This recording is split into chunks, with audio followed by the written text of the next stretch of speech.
It's time to break down the biggest stories of the day. This is the top 3 stories of the day on KSLSports.com.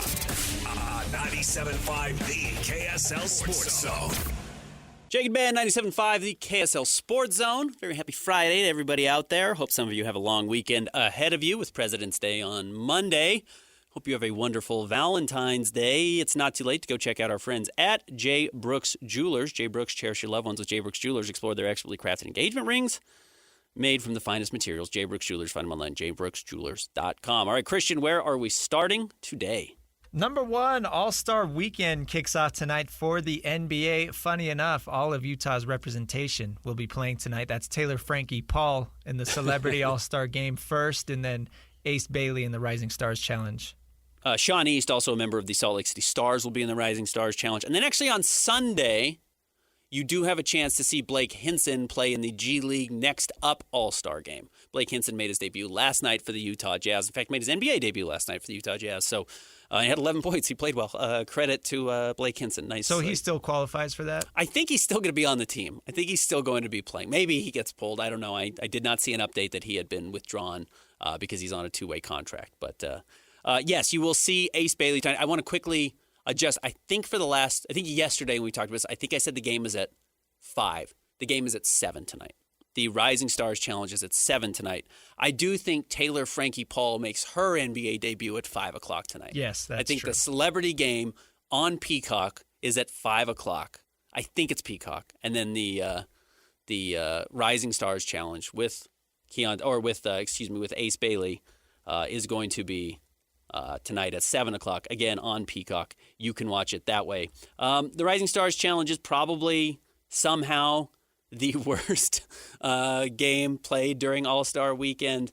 It is a bunch of players who are, excited to be there, but no one's really trying hard to win because nobody ever really tries hard to win in these games. And it's particularly disjointed. I think it is really difficult because a lot of guys fly in this morning.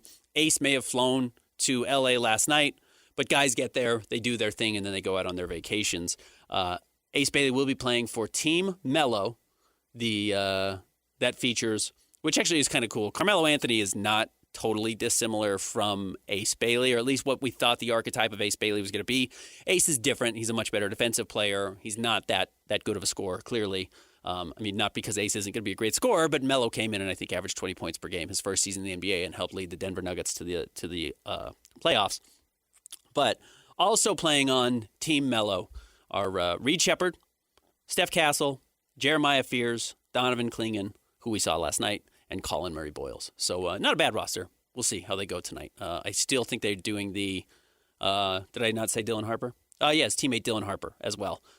Yes, that's correct.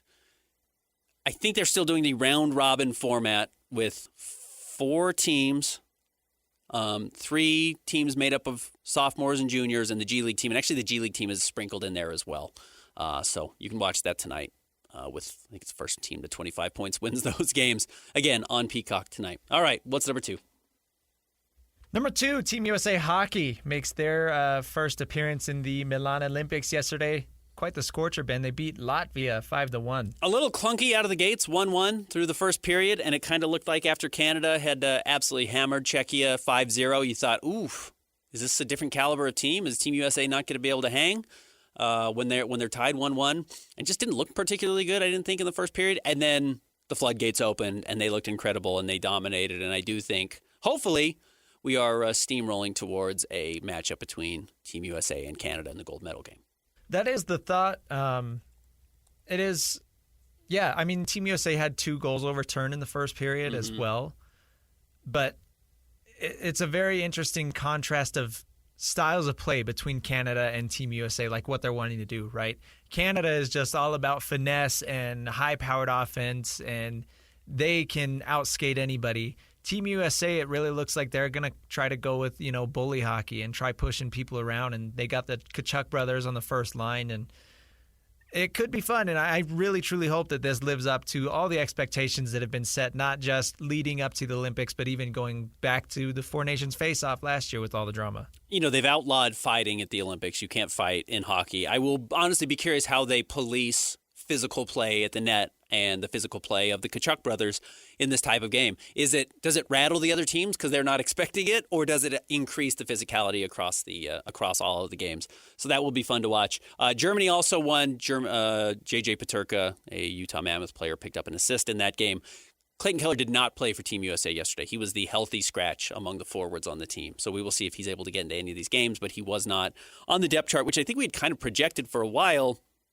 But earlier this week, kind of out of nowhere, it looked like maybe he was going to be playing on that second line, and then that quickly that disappeared. So keep an eye on that. We know he has chemistry with Tage Thompson, right, and some of these other guys. I mean, they all know each other. Yeah. They've all been friends for a long time. So Clayton Keller is not going to be a healthy scratch every single game. I don't think so. No, he's going to get on the ice at some point. We'll see if he makes the most out of that. All right, what's next? Number 3, the Jazz fined $500,000. That's FINED. They had to give it away. They didn't gain $500,000. Jazz fans, you don't need to own this. This is not your $500,000. You don't need to feel guilty about it. You don't make the decisions of who plays and who doesn't. And I will tell you, you've been brainwashed a little bit to root for the team to lose. Like, the truth is, it is the right strategy. What the Jazz are doing by the NBA's current structure, apparently not the rules. Apparently the Jazz are breaking the rules, but the structure does say you should be doing exactly what the Jazz are doing. I do think Jazz fans feel guilty about it for some reason. Like, I saw it last night. Like, woe is me. It's like, it's not you. It is your team. But, like, you didn't lose money last night. And, you know, I saw Ryan Smith respond to Bobby Marks and saying he had amnesia and saying his amnesia was hilarious from earlier this week. But it's not your money. Ryan Smith can afford it. You know, the Jazz did just sell Jock Landale to the Atlanta Hawks, I would imagine for at least $500,000. Like, fine, you put that into the coffer, and then that pays off the NBA fine. Whatever. I went over it a little bit in the last segment. There is a great irony on the actual press release the NBA had that contradicts itself. And I will read it for you really quickly. So the Jazz got fined for not playing Jaren Jackson Jr. or Lauri Markkanen in the fourth quarter's games, right? The minutes police came for the NBA. The NBA in the same release also fined the Indiana Pacers $100,000. It said the Pacers, in the same release, could have played under the medical standard in the policy, including by playing reduced minutes.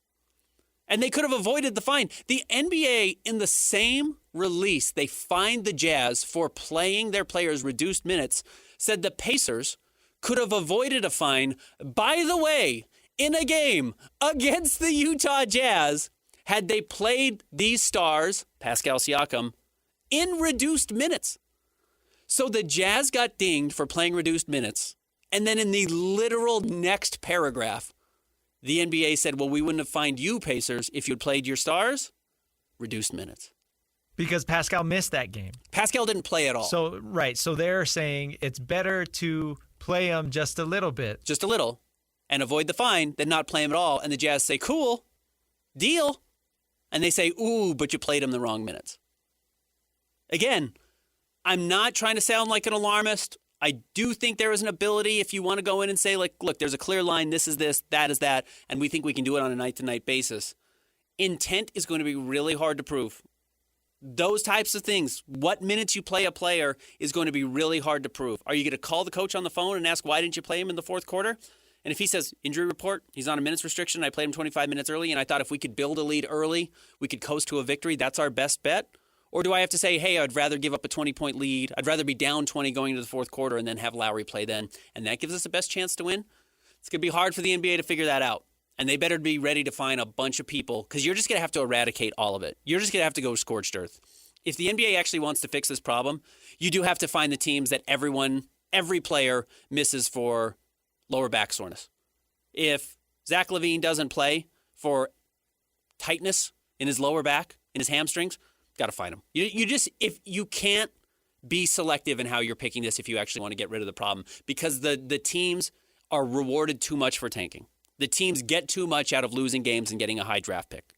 So you've got to just absolutely go out there and burn the entire thing to the ground and say you've got to play all your players, you've got to play them every game. And if you don't, you're facing a huge fine. And it's just not going to be worth it for you to own an NBA team because we're going to eat into so much of your profit, you're not going to be able to make a dollar. The funny thing about that is that would be the ideal. Like, people are coming up with all these crazy ways to fix tanking, whatever. That's how you do it. That's how you stop this problem that Kawhi Leonard started 10 years ago. Yeah, when and the Spurs started 20 years before that. Right, and all this load management stuff. That's how you solve this. But you're right, Ben. Nobody's going to sit around and, number one, want to go through all the injury reports and double, check and verify which injuries are real and which injuries are fake. And the teams aren't going to want to respond to that. And the players are going to be upset when they are forced to play more than 65 games a season, because right now that's the minimum for the awards, right? So they want to at least hit that. But if you're making these guys play 75, 80 games, they're not going to be happy. So the fans and the NBA would be happy with that. Then the players get angry. Yeah, I honestly don't know how you fix it. And the problem with what the NBA has done is they've let it get to this point. I mean, this is the real problem. And they're pretending like this is – look, maybe it has reached a fever pitch. I mean, maybe this is the worst it's ever been. I would listen to that. But the NBA is to blame for it getting here. Like, the NBA letting it get to this point before it says, okay, now we're going to start punishing teams, that's the NBA's fault. They have let this go unchecked for so long. They let the Oklahoma City Thunder build 65% of their championship roster by tanking. They just allowed it to happen. They let the Spurs do it through tanking with Victor Wembanyama. They let Kawhi Leonard not playing games for load management. They tanked for Tim Duncan. I mean, again, this has been going on for so long. I think that is why Jazz fans feel picked on. You're not being picked on if they do it to everybody, but now the NBA better start doing it to everybody. Because if you want to talk about the integrity of the game and the intent to win every night you step on the floor, I'll give you a list of 5 games next Thursday when the NBA returns that don't meet that criteria. And you've got to find those teams as well. Otherwise, Jazz fans, Indiana Pacers fans, and everybody, if you're just a casual fan who wants to see fairness applied across the league, should be frustrated with Adam Silver in the NBA. And I've liked Adam Silver. I've tried to give him the benefit of the doubt. He's had more failures than he has had successes so far. He's made everyone really rich. He's made the players way more money than ever before. He's made the owners way more money before, and they will like that. He let the fox into the hen house with gambling. It's a part of this problem. Like that? But, man, he is not fixing the league's issues. He's making people rich, but he's not making the product better. And in that sense, I wonder how quickly everyone's going to start turning on him, because you hear it boiling up. You hear it coming through that Adam Silver's losing control of his league. And I have a hard time disagreeing. David Locke was on with DJ and PK this morning. He made an excellent point, I think, pointing this out. The only reason the NBA is doing anything right now is because Adam Silver has to have a press conference in 2 days. And has to be able to say, I did something about it. Where he has to sit up there and be able to say that he did something, because he is going to get bombarded by questions about how you handle this, because it has been a conversation all week with the Utah Jazz, going back to what Bobby Marks said.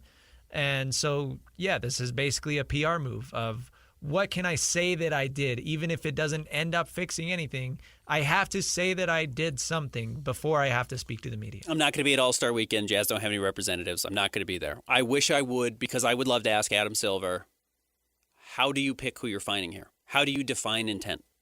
And is there a way? How are you finding a team for winning a game? I hope somebody presses the NBA on it. And look, there have been people who have come out and had the Jazz's back outside of the state of Utah. Tom Haberstroh came out and said this is something the Toronto Raptors have been doing for all of last season. They sat Scotty Barnes down the stretch in games, not down entire games, down the stretch of actual games that were clutch games. They took their all-star off the floor to lose, and the NBA didn't bat an eye. I've told you, I watched the Brooklyn Nets do it with Ben Simmons. Now, if you say Ben Simmons isn't a star, fine, but the intent wasn't to win. Jordi Fernandez pulling Ben Simmons wasn't because he thought they were going to have a better chance to win with him off the floor here in Utah. It's because they wanted to lose the game, and they succeeded. So the NBA hasn't enforced this rule before. Are they going to start now? And if so, great. I hope they do, because it would make the product better. But picking it here and there does nothing for the integrity of the NBA. It does nothing for proving that you actually want to see teams open nights with an intent to win. All right, we'll look at All-Star Weekend coming up next. Stick around. Jake and Ben, 97.5, the KSL Sports Zone.